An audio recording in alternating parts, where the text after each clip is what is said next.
आपको बता दें कि पप्पू यादव ने पिछले दिनों ही अपनी पार्टी का कांग्रेस में विलय करवाया था। उन्हें उम्मीद थी कि इस विलय के बाद उन्हें पूर्णिया से चुनाव लड़ने का मौका मिलेगा, लेकिन सीट बंटवारे के दौरान यह सीट लालू यादव को चली गई और लालू ये ने यहां से बीमा भारती को उम्मीदवार बनाया, यानी कि आरजेडी की उम्मीदवार बनी है बीमा भारती, जिसकी वजह से पप्पू यादव लगातार दबाव में दिख रहे थे। कल तो पूर्णिया से नामांकन के बाद पप्पू यादव का दर्द भी छलक आया, जिसके बाद उन्होंने पूर्णिया की जनता से इमोशनल अपील भी की। पप्पू के नॉमिनेशन के बाद अब पूर्णिया में त्रिकोणीय मुकाबले के आसार हैं। यहां से बीमा भारती आरजेडी से मैदान में हैं, तो 2 बार से सिटिंग सांसद संतोष कुशवाहा इस बार भी जेडीयू से पूर्णिया की हैट्रिक लगाने के इरादे से प्रयासरत हैं, प्रत्याशी हैं।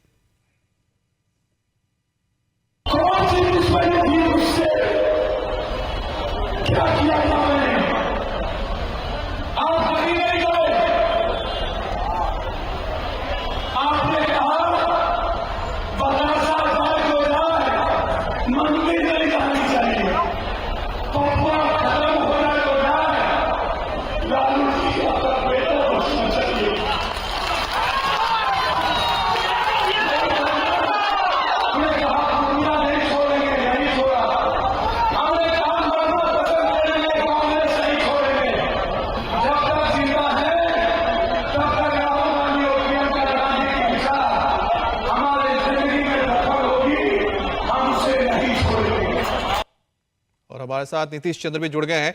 नीतीश, जिस तरह से पप्पू यादव ने नॉमिनेशन फाइल कर दिया है, वाकई में अब तो कांग्रेस के लिए बड़ी असमंजस की स्थिति बन गई है, क्योंकि सबसे ज्यादा मुश्किल में तो अब कांग्रेस नजर आ रही है कि अगर वो विड्रॉ नहीं करते पप्पू यादव तो ऐसे में उनके घटक दल के खिलाफ खड़े होंगे।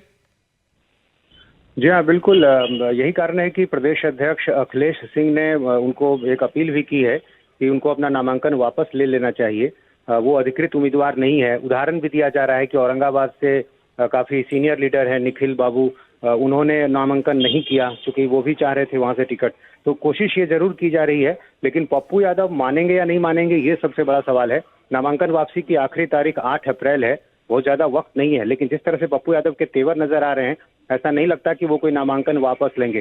दूसरी बात, इसमें एक तकनीकी मामला भी है। पप्पू यादव ने कांग्रेस पार्टी का विलय तो जरूर कर दिया था, लेकिन तकनीकी रूप से वो कांग्रेस के सदस्य अभी इसलिए नहीं है क्योंकि प्राथमिक सदस्यता की जो 5 रुपए की रसीद कटती है, कांग्रेस के संविधान के अनुसार कोई भी व्यक्ति यदि शामिल होता है तो उसे 5 रुपए की एक रसीद कटानी होती है। वो रसीद पप्पू यादव ने अभी तक नहीं कटाई है, तो थोड़ा तकनीकी मामला भी इसमें है और ऐसे में उनके खिलाफ कार्रवाई का कोई बहुत आधार अभी नहीं बनता है।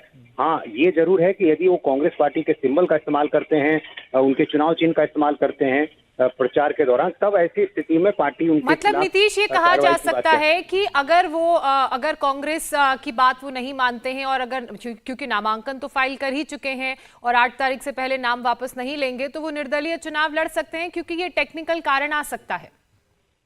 जी हाँ, बिल्कुल निर्दलीय स्वतंत्र है वो चुनाव लड़ने के लिए। चूंकि कांग्रेस पार्टी की तरफ से अभी यही कहा जा रहा है कि उनको एक सलाह है, हालांकि उनकी पार्टी का विलय जरूर हुआ है, लेकिन चूंकि प्राथमिक सदस्यता जब उन्होंने ली ही नहीं है, तो ऐसे में उनके खिलाफ कांग्रेस पार्टी की तरफ से पार्टी के स्तर पर कार्रवाई की कोई आधार उसका नहीं बनता है। और यही कारण है कि शायद पप्पू यादव निर्दलीय चुनाव लड़ते रहेंगे और अभी तक की जो स्थिति है उसमें ये मोटे तौर पर दिखाई दे रहा है। और इससे पहले भी अच्छा, ये बताइए कि आखिरकार क्या ऐसी स्थिति बन सकती है, या फिर कौन से ऐसे आप नेता हैं जो पप्पू यादव को मना सकते हैं कि वो चुनाव ना लड़े या फिर वो नॉमिनेशन वापस ले ले? देखिए, शुरू से यदि आप पप्पू यादव के बयानों को देखें, पिछले जब से ये मामला सामने आया है, जिस तरह से पप्पू यादव इस बात पर लगातार बने हुए हैं कि वो पूर्णिया से हट नहीं सकते हैं। उनके सामने एक विकल्प भी था मधेपुरा का, सुपौल का, लेकिन उसके लिए भी वो तैयार नहीं थे और उन्होंने साफ साफ कह दिया था कि वो पूर्णिया से ही लड़ेंगे, दुनिया छोड़ देंगे लेकिन पूर्णिया नहीं छोड़ेंगे। तो जिस तरह की जिद पप्पू यादव की शुरू से नजर आ रही है, मुझे नहीं लगता है कि वो अब इससे पीछे हटने वाले हैं। और यहाँ तक कह दिया है कि जनाजा ही उठेगा यहाँ से, और वो भी कांग्रेस के झंडे में लिपटा हुआ। बहरहाल देखना यह है कि वापस नाम वो लेते हैं या नहीं, मानते हैं या नहीं, और किस तरह की स्थिति अब इस गठबंधन में आगे देखने को मिलती है। इसी बीच पप्पू यादव के चुनाव लड़ने को लेकर बिहार कांग्रेस के नेता एक्शन में हैं, तो आरजेडी ने भी कहा है कि पप्पू यादव निर्दलीय कैंडिडेट हैं, उन्हें किसी पार्टी का सिंबल हासिल नहीं है। वहीं पप्पू यादव का दावा है कि वो पूर्णिया जीतकर इंडिया अलायंस और राहुल गांधी को मजबूत करेंगे। सीट पर पप्पू यादव वो नामांकन किया, वो निर्दलीय लड़ रहे हैं ना, उनका विवेक है, मैं उस पर क्या टिप्पणी करूं? प्रधानमंत्री सीट पर पप्पू यादव वो नामांकन किया, वो निर्दलीय लड़ रहे हैं ना, उनका विवेक है, मैं उस पर क्या टिप्पणी करूं? नफरत का मतलब राजनीति नहीं है और राजनीति में दुश्मनी नहीं देखी जाती। मैं इंडिया गठबंधन को मजबूत करूंगा। मेरा संकल्प राहुल गांधी है।